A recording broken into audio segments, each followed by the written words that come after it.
You're gonna need a muffler on this thing. Not a huge fan of straight pipes. Maybe I'm just too old. And it's probably gonna look something like that. So we'll rip the hood off and we'll start connecting pipe.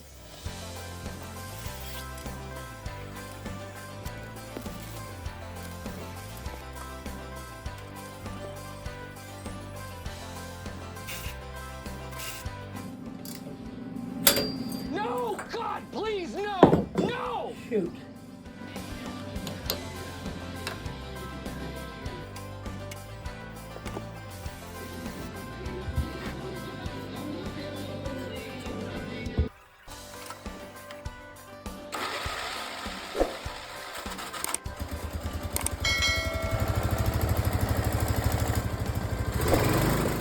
Just throw the hood on and double check.